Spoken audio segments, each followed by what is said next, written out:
Hey everyone, ready to dive into something pretty wild. We're talking cold fusion today. Yeah, it's that idea of getting fusion, the process that powers the sun. The SUN. Yeah, exactly. But at temperatures way, way lower. Not exactly cold, but Definitely cooler than a star. for sure. And that's where the potential is, right? Clean energy, practically limitless. If it works, that's the big if. You got it. The science is still, let's say, debated. Hotly debated. Some folks think it's the future of energy, others not so much. That's why we're doing this deep dive, though. Got to look at the latest research, see what's what. We've got new theories popping up, engineering angles too. It's a lot. It is. One that's caught my eye is this dodecahedron linear string field hypothesis and binding energy dynamics thing. Oh, okay, that's a mouthful. Sounds like really complicated physics. Oh, it is. Combines quantum mechanics and string theory. Tries to explain how cold fusion could actually happen. That's two of the weirdest points of physics we know. Mm. How do they even fit together? Right. The theory uses this idea of a nanostructured lattice made of palladium or nickel to hold deuterium atoms. So tiny cages for these atoms to make them fuse. Exactly. Maximize the interaction between them. But, and this is huge EE, it all comes down to controlling the temperature. Super precise. That's where you get something like thermocoagul involved. Thermocoagul, never heard of it. It's like think of it as a high-tech cooling gel designed for crazy efficient heat transfer. Ah, keeping things at just the right temperature for fusion to happen. Bingo. Now, I want to shift gears a bit. Cluster impact fusion is another approach. Okay, this sounds more, I don't know, active than just the lattice thing. Yeah, you accelerate clusters of deuterium atoms to higher energies and then bam, smash them into a target. So a less cold fusion, more like Yeah. lukewarm. Some call it that. But it's all about the energies involved. And to understand that, you got to get into things like deuteron effective mass. That sounds HEVY. It is. Think of it as how much a deuteron, that's the nucleus of a deuterium atom, actually weighs when it's in a cluster, not by itself. So, company affects its weight. Wild. Physics can be. Then there's fusion cross-section, which That's is... another tough one. Think of throwing darts. The fusion cross-section is like the size of the bullseye.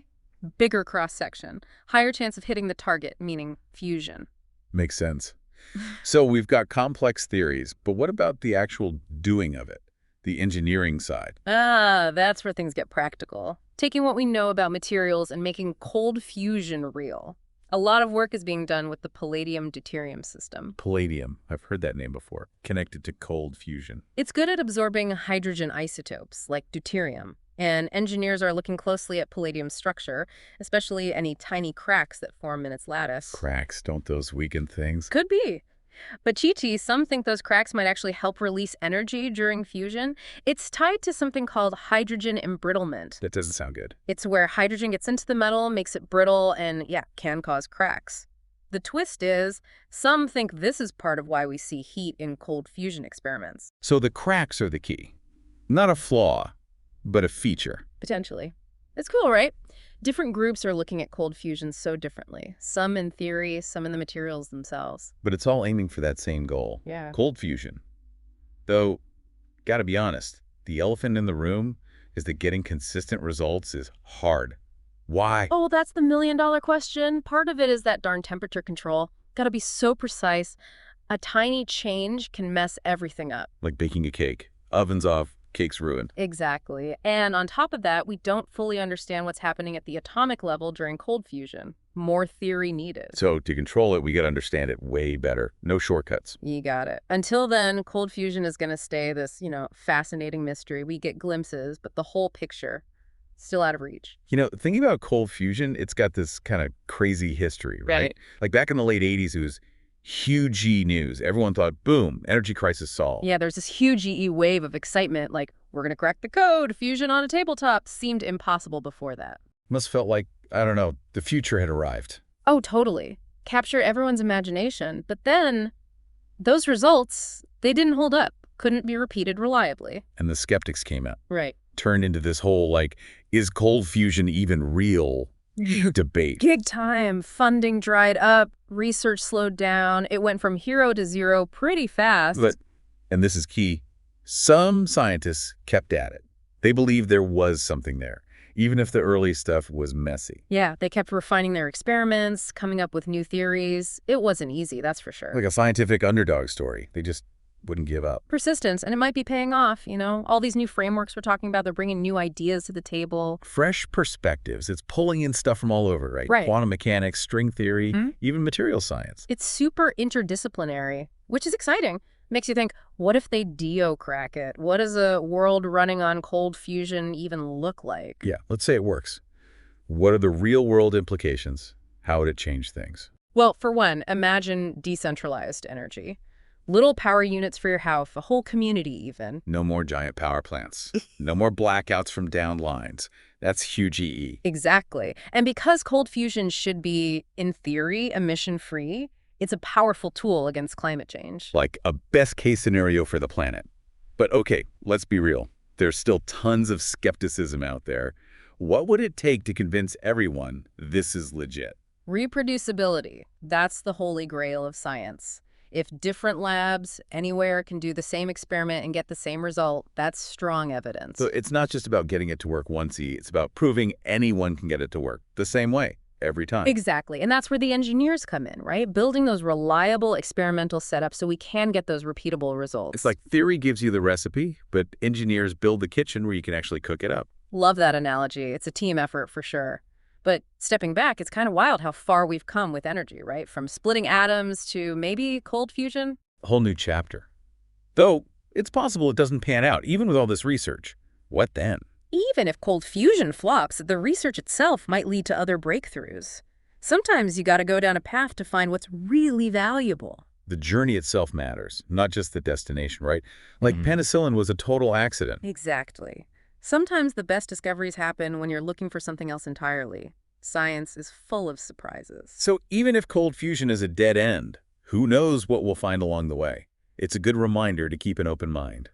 Totally. That's the spirit of science. The pursuit of knowledge is its own reward, even if it takes you to unexpected places. And maybe years from now, we'll look back at this deep dive and be like, wow, we've learned so much since then. I think you might be right. The story of cold fusion, it's definitely not over. More twists and turns ahead, I'm sure of it. Okay, so we've talked science, we've talked potential benefits, but what about the big picture?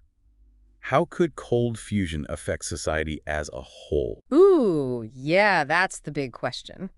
This goes way beyond the lab, right? We're talking economics, politics, maybe even how we live day to day. It's a lot to unpack. And that's what we'll tackle in the final part of this deep dive, so stick around. We're going to get into some seriously thought-provoking stuff. All right, welcome back. Deep dive into cold fusion continues, and things are about to get real.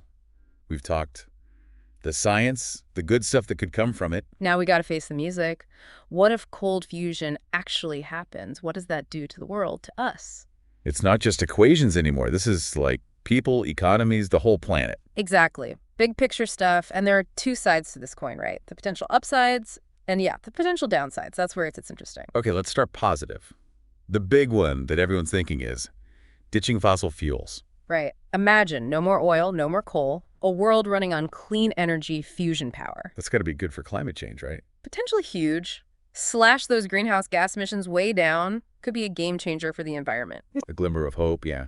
But it's not just about the planet, right? There's the energy inequality issue, too. Big time. So many places, especially developing countries, struggle to get reliable, affordable energy. Cold fusion could change that. Level the playing field, give everyone a chance to, build a good life. Exactly. Empower communities, boost economies.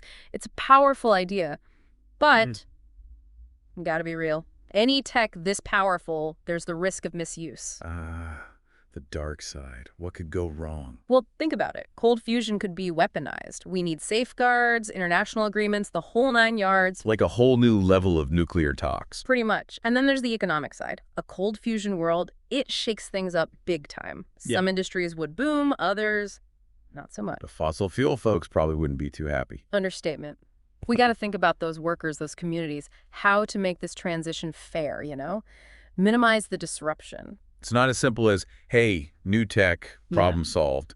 There's always a ripple effect. Absolutely. And even environmentally, cold fusion isn't a free pass. We got to mine materials, build those reactors, dispose of waste. So it's clean energy. but not a perfectly clean process. Trade-offs. Right, like everything. Yep. But that's why these conversations matter. Before this tech is everywhere, we got to be thinking, what are the consequences? How do we handle them? We're shaping the future. Yeah. Even if we don't know exactly what it'll look like. That's kind of exciting, 80s scary. Totally. It's a huge responsibility. But at the end of the day, science is about more than just data points and experiments. It's about us, about humanity. It's about asking the big questions, even if they make us uncomfortable. Like, what does a cold fusion one look like? What do we want it to look like? Exactly. And even if cold fusion turns out to be a bust, the fact that we're asking these questions, pushing the boundaries, that's what drives progress. Well said. So that wraps up our cold fusion deep dive. We covered a lot. The science, the possibilities, the what-ifs. Hope you learned something new, and more importantly, hope it got you thinking. What are your thoughts on all this? The future of energy, the impact on society? Keep those questions coming. And hey, if you find any answers, let us know. The journey doesn't end here. Keep exploring, stay curious, that's what it's all about. Until next time, folks. Thanks for joining us on this deep dive.